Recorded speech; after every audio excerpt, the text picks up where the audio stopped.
Duval. Duval. Duval. Duval.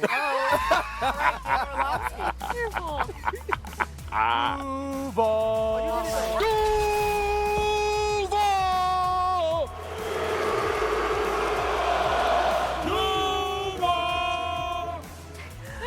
You know what? All those Duvals were good. It doesn't matter because they won last night. What a game Monday night in Jacksonville. Clearly, we kicked it off with all of our great We've Duvals heard more there. Duvals in the last 6 months because of Liam Cohen's not great Duval and obviously being 4-1. You know what? It didn't matter. He wasn't great at the Duval. He's a pretty great coach. Dan, Mina, Marcus Spears is here as well. Tons of reaction to that game coming. We're going to get to it. There's the wave. That means we can officially start. We have breaking news. The Bengals are trading for Joe Flacco. Cincinnati gives up a 5th-round pick and gets a 6th-rounder and the quarterback from the Browns. Flacco is Cincinnati's quarterback until Joe Burrow can return from his turf toe injury. I'll be completely honest here. When this happened, we had some interesting reactions texting each other. Dan, what do you think of this move? We'll start with you. Why? Why, if you're the Bengals, with that offensive line, this offensive line has been bad for years. It still is bad. It's been mitigated by Joe Burrow. Joe Flacco is not going to be the person to overshadow that. And then the other thought was, do they in Cincinnati think that Joe's coming back? Like, is this the move that signifies, no, they have belief that Joe is going to come back maybe mid to late November, and they're just trying to keep themselves in the race. So when he comes back, if they can get on that final 4 or 5 game run and get into the playoffs. But this one's odd to me. Even if that is the goal, this isn't the right quarterback to get there. I understand that there's a dearth of options, but to your point, Joe Flacco was terrible under pressure. In fact, dead last in the NFL in QBR under pressure. QBR of 3. The Bengals' offensive line is even worse than Cleveland's, and they don't have a run game. Cleveland actually has a run game. So I understand that Jake Browning hasn't been good, but I failed to see the upgrade here. I know people are going to say, well, who else? But at least try to capture some upside, potentially. I just don't see the upside in this move. Yeah, I agree. The perplexing thing for me was that Jake Browning has been here. Like, are you going to get better with Joe Flacco? And then you said it, and we've been talking about it, how bad this Cincinnati Bengals offensive line has been. But I contend always, any offensive line lining up in shotgun 60 times a game is probably going to look bad in 2025's NFL, especially with Joe Flacco with an immobile quarterback. Like, this the guy you go to based on all of the problems that you've seen. I don't know if it's an understanding. I don't know if you think he can get the ball out quicker. I don't know what this move was about. But the first thing I thought about was, okay, let's bring in a statue to stand behind the offensive line that gets the quarterback's hit and then get better. Yeah. I don't know why. I don't know why it's not a younger, more athletic option. Now, maybe they did in their defense. Maybe they made some calls for a younger player that's maybe a little bit more athletic to try to mitigate it. But this move doesn't feel like it's a upgrade remotely from Jake Browning. I know Jake Browning's turned the football over, but at least he's way more mobile. Yeah, I would have. I mean, look, man, mobility, it's better, but I would have. This should have been Jameis Winston. Yeah. Or even Russell Wilson. I just don't get the Flacco part of it. Like, I don't get it. Well, okay, from the Brown side of things. We down on this one, y'all. After trading Joe Flacco, we're perplexed. To the Bengals, Dylan Gabriel, Shedeur Sanders are the 2 remaining quarterbacks on the Browns roster. Dylan Gabriel showed some promise even in a loss. Bailey Zappi is on Cleveland's practice squad. That's that. Let's move on. Let's go back to last night because this is a whole lot. The Kansas City Chiefs taking on Trevor Lawrence and the Jacksonville Jaguars. Third quarter, Jags trail 14-7. Lawrence launches a pass to Travis Hunter. What a catch. Ridiculous job by Travis Hunter of just tracking the football. That was like that athleticism, that ball skill, the instincts that we often talk about with athletes. That's a very special, very difficult catch. And how about Lawrence here? It felt like Spags didn't have a great plan for the running ability of Trevor Lawrence in this game. Yeah, really good job. A couple times he saw seams and did not hesitate, put his back foot in the ground and took off. And the game is tied late third quarter. Mahomes throws an interception. Devin Lloyd runs it back for the pick 6. He had 2 interceptions the week before, Mina. Yeah, didn't anticipate him dropping out of that pressure look. His coverage instincts this year have been excellent. Arguably the most improved player in the NFL. Wow. He got a little tired there at the end. I don't blame him. It's 100 yards a long time. Going. All right, fourth quarter, same score. Jags have the ball again. Lawrence This time he throws an interception to McDuffie. Yeah, this is a huge point of the game. You know, start of the fourth quarter and you're up by a touchdown. This should have been pass interference. Fortunately for the Jags, it doesn't hurt them because the Chiefs immediately turn it into a tie football game. So it's tied 21-21, under 2 minutes to play. Chiefs on the 2-yard line. Mahomes sends it deep down the sideline to Hollywood Brown, and that's a gain of 20 yards. Spectacular catch. Yeah, we saw a couple plus plays by Patrick Mahomes last night, and Hollywood Brown had a couple moments on the sidelines that were good, and then Kareem Hunt punches it in, they take the lead. Yeah, so now Trevor Lawrence, he's got to make something happen right here. A minute left to play. Lawrence to Brian Thomas Jr., who hadn't been super involved in this offense, and that play mattered big time. One of the best throws of Trevor Lawrence's career. Agree. Right there. So impressive and such a big moment. And then Trevor Lawrence right there. Ooh, it seems like an interception to Brian Cook. The entire stadium lost its breath, but ends up being called for pass interference. And then this is the craziest play you're going to see in quite some time. Lawrence gets stepped on. He falls down. He gets back up again. It didn't matter. He said that was just how they drew it up, kind of, but not really. Look, I've had that being stepped on many a times before. Honestly, that's a great play by Trevor Lawrence. Wait, what were you thinking watching this? Did you think this had any chance? God, no. I thought it was like, oh my gosh, it's going to be awful ending. Oh, I'm calling it Trevor Dufall. with me after the game. Dufall. Oh, just panic, sheer panic on the ground, we didn't have any timeouts, got stepped on coming out, and I was like, I got to get up, and I was just going to throw it out of bounds to stop the clock, and then there was really no one around me, so went and made a play. What we do is truly the most pretty thing in the world. But guess what, man? Guess what? Guess what? Winning feels good. So proud of the way you compete. And I'm so proud to be your coach. Yes, sir. So proud to be your coach. Great job. Trevor Lawrence, get us a break.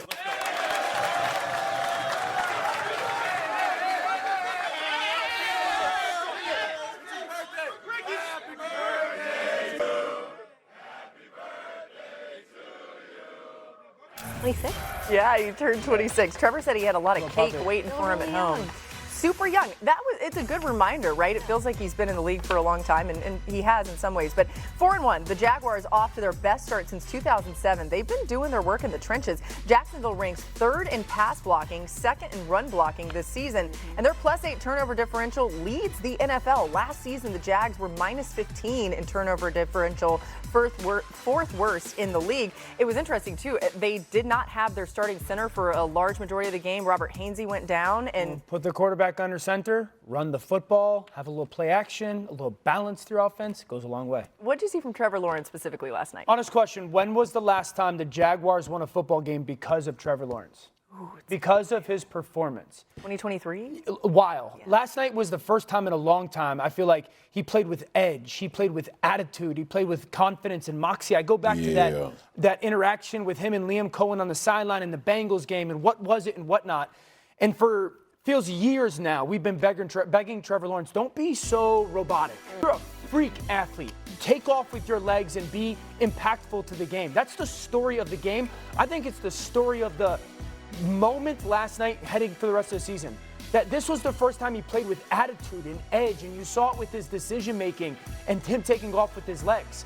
And then that leads to that final drive. Mina says it. This is the throw of his career. I agree. Ball's on the left hat. You're giving Brian Thomas Jr. all the space now. He sees that safety rotate, the yellow safety. Once he turns his back, that ball's going to BTJ. Now watch him slow play it at the line. You're just trying to slow play, burst. And the burst matters because it gives him an opportunity to save space to the sideline for that throw. Best throw of Trevor Lawrence's career, biggest moment. Now this one's interesting because it's a big completion to get him closer. Travis Hunter goes in motion. No one runs with him. So naturally as a quarterback, you think you're in zone, or they're in zone as a defense. Catches the snap and he sees the safety rotate the middle field. Okay, it's one high. Then he works to his left and in one hitch realizes it's man. Brian Thomas Jr. is getting pinned low. You've got leverage to De'Ami Brown on the outside, and it's another perfect throw. Like that's the thing that was so impressive last night was I saw this guy stare across the sideline to the best player in the world and be like, I can play with you. Yeah. And finally do it. And then the throws to win it were, it's why he went number one. But we haven't seen that version of Trevor Lawrence. I'm glad you included the Brown throw. The Thomas Jr. throw has correctly gotten a lot of attention, but that throw was really impressive. Like, that was really good coverage on him. Quick, too. And it took me back to, you asked when was the last time they were winning games because of Trevor Lawrence. I think back to the season when they went to the playoffs where he was really playing out of his mind. And that throw, the out, was probably the best tool in his arsenal that his best season. throw. He was 9 for 9 on outbreakers. It's something that Brian Thomas Jr. is excellent at. And it was crucial because going into this game, I thought they're going to run the ball well.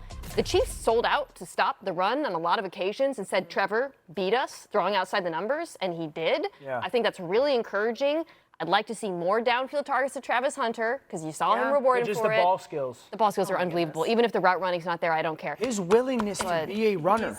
They said he's their best blocking wide receiver, too. I mean, he does so much. Yes. He also, too, like watching him on the sideline, he never sits down. It's crazy. Obviously, he's involved in both sides, but even when he could get a break, tired playing both I don't know. I'm watching him thinking, I'm tired just watching you. Also, one more point before we go to Marcus. You mentioned the interaction between Liam Cohen and Trevor earlier this season. Yeah. Watching them last night, anytime Trevor had bad plays, because he had some unfortunate moments in this game, some penalties he was responsible for, Liam would go over and tell him just forget it. Yeah. That didn't happen. But not Move on. But not baby him in a way. No, Be like, it was hey, just dude, like, move go, on. Go, like, yeah. Exactly, and you could see that confidence being instilled in him. All right, Marcus, the Devin Lloyd pick six was a turning point. How did that happen? I loved it. It was a simulated pressure. Everybody hugged up into the line of scrimmage. And if you look pre to that, Devin Lloyd was kind of hanging. You didn't know. And he fooled Pat for real because early in the down when they were lining up as a defense, he wasn't into the line of scrimmage. And it's almost like he baited him. And these things don't usually happen to Patrick Mahomes, but it looked so good and they thought they were going to be able to get this quick slant underneath to Juju. But it was just a phenomenal play by the linebacker. He baited Pat Mahomes, which is rare, especially in those type of situations. But ultimately, this dude has been playing out of his mind. There's 2 interceptions last week, understanding where he needed to drop in that hook zone, understanding to get his hands up and try to just be in the way of whatever that quick game was going to be, and it turned into a 99-yard interception. I love the fact that they played games with the Kansas City Chiefs from a defensive standpoint. That is what I always mean when I talk about defenses dictating what offenses do. That is a great example of it. They knew their plan. Devin Lloyd knew where he should have ended up pre-snap, and he got there fast enough to take it to the crib. Yeah, earlier I said Devin Lloyd might be the most improved player in football, which isn't to say, he was so bad before. But I think with him, we're seeing something that we often see in the NFL, which is the linebacker position is really hard. Yeah. It takes a while to learn, to master. Yeah. He's had different coaches. But to Marcus's point, you don't get interceptions, the number he leads the league right now, through luck. There's such an awareness when you watch him in coverage of where the quarterback wants to go with the football. That comes through experience, and it's a reminder to these teams. Sometimes you got to be patient with the linebacker position in particular. Yeah, I think there are some, I want to say new additions, but maybe some guys that have grown. Like Jordan Lewis made a big stop on third down. Really that was huge. That long drive that Kansas City, I think they converted. They were like 2nd and 34 at some point on that drive. Like 6 minutes of the clock. Long drive. And the great thing with Devin Lloyd is, and this is why coaching matters so much. We're talking about Trevor Lawrence and Liam Cohen. You can see, like, Devin Lloyd steps into the line of scrimmage. He sees that the center, Creed Humphrey's going to block him, so he backs out. Right when he takes a step out, you can see his head snap to Juju. Right when he sees Juju for one step coming back, like, towards his way, he snaps his head back to Patrick. You could just tell the coaching and the preparation of, hey, if you do this, you're looking for this. And, like, it's not by accident that play happens. No, he had seen some things on film, too. Yep. He was excited for that game. He felt like they had a chance to maybe make some interceptions, and sure enough, he did. All right, the Jaguars now have a 77% chance to make the postseason, according to ESPN Analytics. Look at that. The 3rd best mark among AFC teams. Entering the season, that number was at 36%. The Chiefs now have a 64% chance, only good for the 8th best in the AFC. Ravens and Texans. Mina, what went wrong for the Giants? Some of these are hard to diagnose. This one isn't. They turned the ball over on 5 straight drives. Slayton fumbled, Dart fumbled, Scatabo fumbled. Dart threw an interception that was more of a punt, and then he threw another interception. They got to protect the football better. It was a team-wide issue for them. And New Orleans, on the other hand, didn't turn the ball over. They protected it well. Largely, that turnover differential is why they won the game and why New York lost. Let's go to Miami next, where the Dolphins lost 27-24 to the Panthers. Here's Mike McDaniel after the loss. I thought, we had a good plan thought we got some stuff fixed. We've known the issues we've had, and we thought that we're prepared for this, and clearly we weren't. Dan, what went wrong for the Dolphins? Tackling. The fundamentals of their defense broke down. You're talking about guys getting out of their gap. You're talking about poor angles, giving up huge explosive runs. It's the second straight week that this team has come out of halftime needing a big play and did not get it. And just the tackling and the angles that they played with in the run game were really bad. It was shocking to see that lead evaporate so quickly, and just because they weren't able to get Carolina's ball carriers on the ground. Let's go to Baltimore, where it went from bad to worse as they played without Lamar Jackson and much of their starting defense. The Texans beat them 44-10. And then there's this. Baltimore has allowed more than 35 points a game this season, already allowing more points this season than the entire 2000 regular season when the team won the Super Bowl. They've struggled to stop the run and pass, giving up a league-high 13 touchdown passes this season. New on NFL Live, the Ravens making an addition to that defense today. Chauncey Gardner-Johnson will be part of their team. Marcus, this move impact things at all when you look at that Baltimore defense?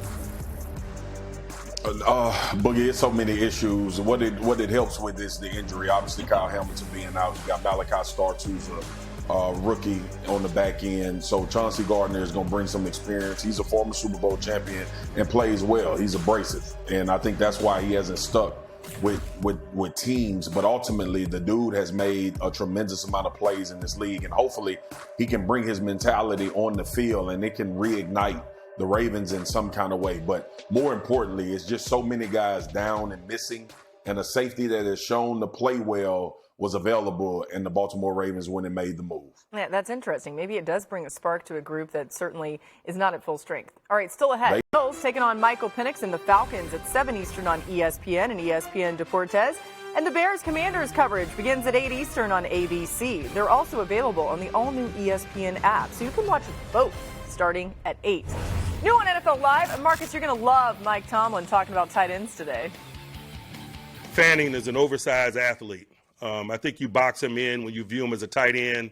There's been some of those athletes in recent years. I think Brock Bauer reflects that in Vegas, for example. He's probably the prototype. Swag, how about those oversized athletes? I've been telling y'all for years, the big dudes are the most elite athletes, and Mike Tomlin knows this. Big fast people beat little fast people, Boogie. You know how often I say that, and that matters, and he understands that matters. And the teams with big dudes that are super athletic, they tend to use them a lot and have a lot of success. I'm just going to say, I think Mike Tomlin's probably a big fan of big man balling. But by the way, who isn't? Because it's the best. 100%. Yes. Hello. All right, time for some top stories, some big news of the day. The Bengals trading Joe Flacco. And that means that Cincinnati will have him until Joe Burrow returns from his turf toe situation. That leaves Dylan Gabriel and Shedeur Sanders on the Browns roster. And as for Cleveland and their side of things, Flacco's departure officially moves QB2, Sanders to the QB2 spot. His dad, Dion, was asked about the trade earlier today. Here's what he said. I don't care. I don't give a damn about the Browns at all. I care about the Colorado Buffaloes. I do love me some Shedeur Sanders, don't believe that. I care about him. The rest of that mess, I don't, okay? I'm a coach trying to win just like they're trying to win games, but I could care less of who they traded. Oh, all right. Well, Washington got Jaden Daniels back from injury, and maybe Terry McLaurin isn't far behind. This could be great news. They're on Monday Night Football next week. Coach Dan Quinn said he was optimistic for McLaurin returning to face the Bears on Monday night. The team has gone 1-1 during McLaurin's time away. In Minnesota, Carson Wentz was banged up in the win over the Browns and has a sore left shoulder, according to Coach Kevin O'Connell. He left the game and came back into the game. O'Connell also said that J.J. McCarthy, who has a high ankle sprain, will return to practice this week. So let's talk about the Vikings offense. Marcus, how should they approach J.J. McCarthy's return from injury?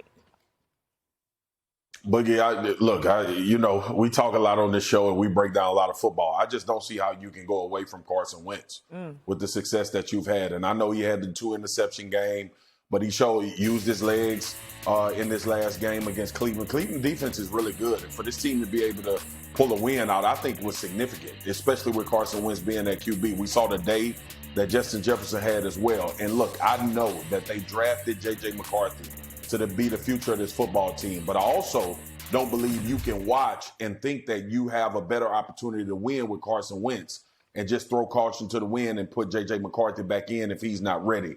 Remember, these performances after the Chicago game by J.J. McCarthy were not good. He did not look good. He did not look ready as to be the starting quarterback for the Minnesota Vikings. I think Kevin O'Connell and this staff has much more to think about than just they took J.J. McCarthy in the first round and we reinsert him once he's ready to go based on what they've seen from Carson Wentz. Yeah, it's a difficult decision, and I'm shocked to say that after 3 or 4 weeks. It's really the what do you want versus what do you want right now? Because you obviously want J.J. McCarthy if you're in Minnesota to be the future. But Carson Wentz has played pretty good football. And there's a difference with how they've played. Like, I think the fundamental question, can you play faster than you did? Because that was the big thing for J.J.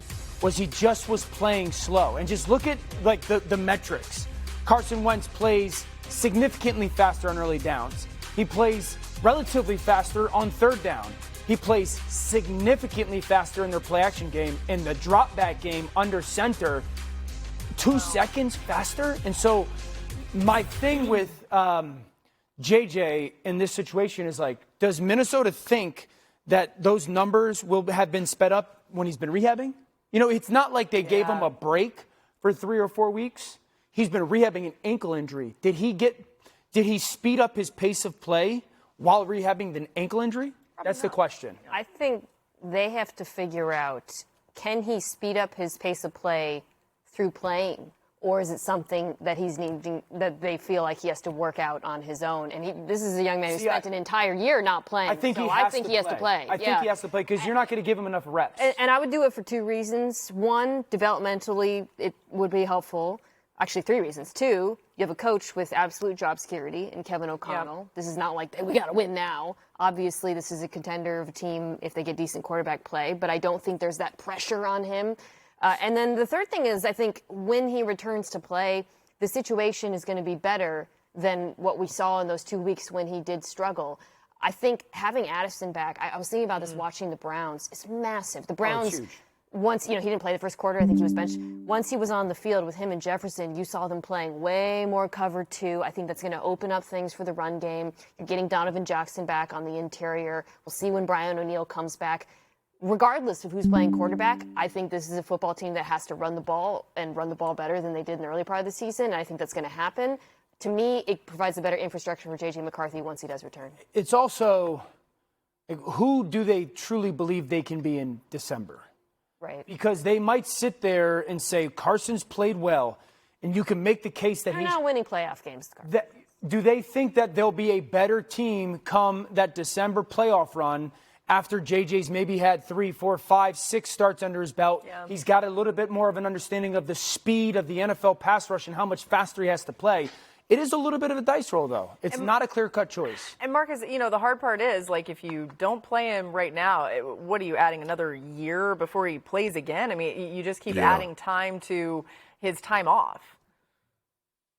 No, Dan and Mina is correct, but I also think you tell the rest of this team, and this is how I truly feel, y'all, that if J.J. McCarthy is reinserted as the starter, this is a litmus test year.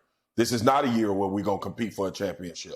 And you got to be very careful not to fracture a lot of guys that may believe they have a better chance with Carson Wentz. It's not an easy decision at all.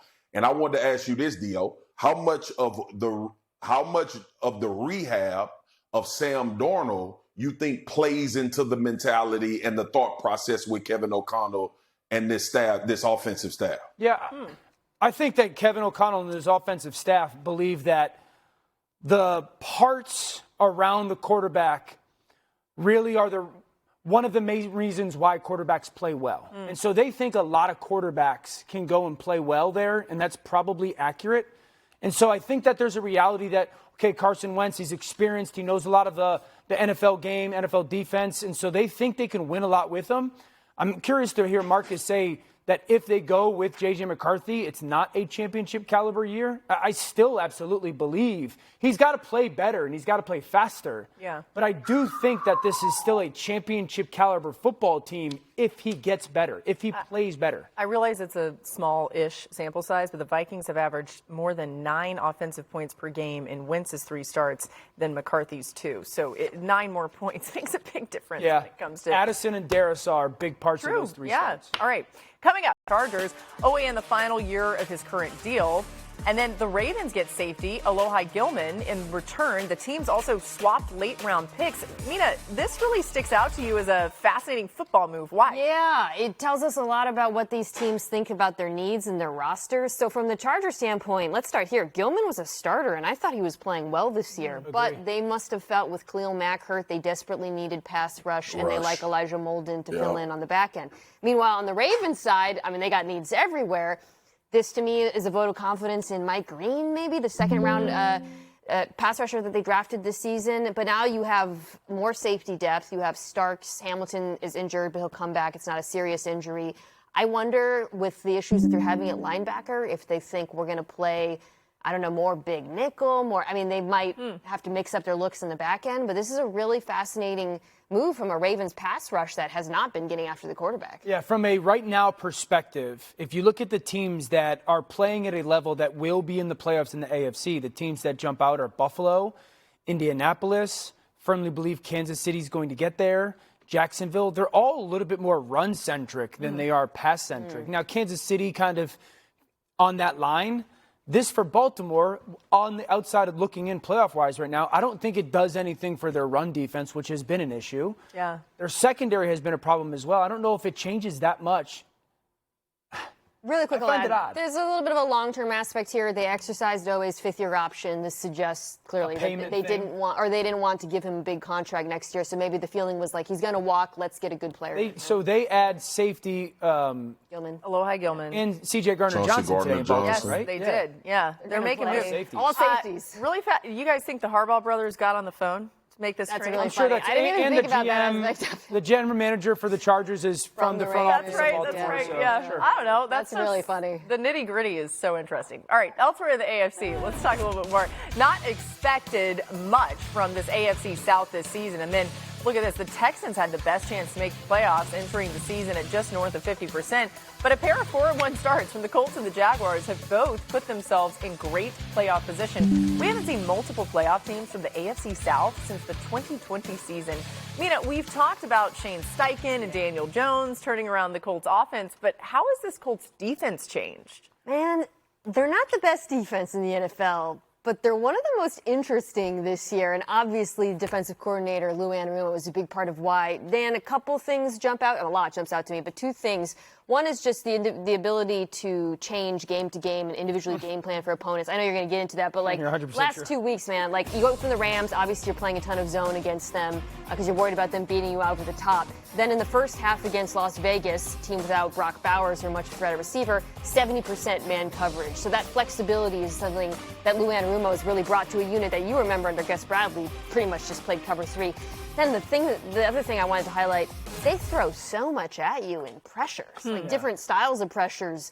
The simulated pressures they use simulated pressures at the 5th highest rate in the NFL this year. You saw that both Geno interceptions, one was the tip ball. They had the edges dropping out all game long, flustering the Raiders offensive line. And then they're also blitzing their DBs at the 5th highest rate in football. And that was really useful against the Rams. They play a lot of condensed formations, sending their corners and safeties at Stafford really rattled them. So, look, this Colts team is going to be playing in January. They have one of the best individual game planning defensive coordinators in football in recent history. That's a big deal when you start thinking about those matchups. Totally agree. And I think defensively, it's like watching a defense call plays like an offense. Yeah. Like there's always answers to the questions that offenses can in many ways pose to. This is that reduced split stuff. Up top, it looked like the nickel is going to be the pressure guy. Then the motion comes, and that safety kicks down 1 yard, and he becomes the trigger guy, unblocked, and there's a TFL. This is because that defensive line doesn't slant. So that's not a called run stunt. That's an answer to the pressure. Down in the red zone, they're not really showing zero here, but it comes at the snap. Couple things. They don't allow themselves to get picked in man coverage. They're always running over the top of things. And then they're well coached in understanding if you don't get there, mirror the throwing hand. That's the left hand. This is the red zone one you're talking about, MK. Both slots are uncovered, so as a quarterback, you're like, what's going on? It turns into this three-man rush with both droppers. But when you look at it, it's a zone defense that has matched principles. And once again, hands batted because those defensive linemen know you're not going to get home. You're going to impact the play because of the coverage. I think that's all attached to as a defense. You're not just getting calls anymore. It's not like, hey, we're playing over cover 3. It seems like, and I heard McAfee talk about this with the new ownership, listening into the play calls, that the defense is getting 2, 3, 4 calls a play, and they're making the call dependent upon the personnel and the formation. Wow.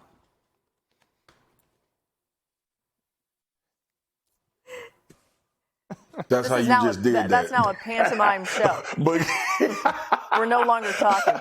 I love.